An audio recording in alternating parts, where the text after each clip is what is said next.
If you're coaching or leading in today's business world, you've probably noticed that the environment feels fundamentally heavier than it did even a decade ago. Roles are evolving fast. Decisions carry massive second and third order consequences. And there's a continuous, rapid flow of new data points hitting us every day. To understand why this environment is wearing leaders down, we have to look at our baseline wiring.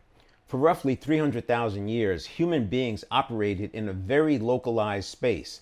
Our ancestors' circle of concern was bounded by physical reality, by how far they could see, or how far a predator could travel in a day or two.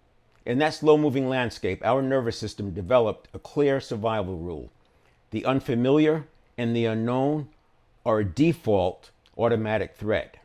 If something was unfamiliar, the system instantly fired a threat response to keep us alive.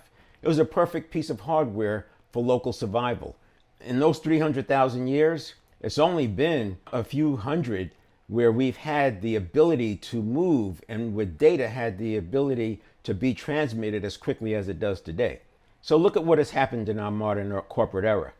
There's been a massive structural inversion. The unknown used to be a geographic border, a boundary you had to actively venture into if you wanted to face infinite possibilities. Today, the unknown doesn't wait for you. Through automated tech, fast coding, and shifting digital narratives, the unknown actively invades your space, whether you want it to or not. Sometimes it seems like all day long. Think about it.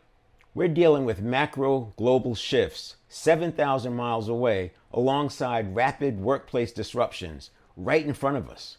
Our ancient hardware that kept us evolving for hundreds of thousands of years is trying to process a global ocean of shape-shifting data, and it's doing what it was designed to do. It's categorizing the modern unknown as an active environmental predator. This is the baseline crisis of modern leadership. We're running hyper-accelerated data through an ancient nervous system optimized for a completely different world. Left on autopilot, your system will naturally default to hypervigilance, tension, and defensive friction, which means less time spent in that valuable state of coherence, less time in presence, and more time in fight or flight.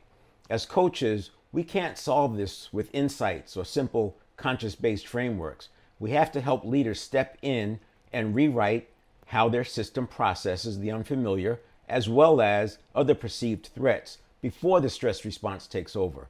The competitive advantage in a world of infinite unknowns isn't working harder or tracking more data. It's mastering the skill of self-directed neuroplasticity to build an internal operating baseline that stays stable, no matter how much chaos is dumped on the field. My video on the 1-second model can provide some context around why this solution is not only possible, but very accessible. The link is below.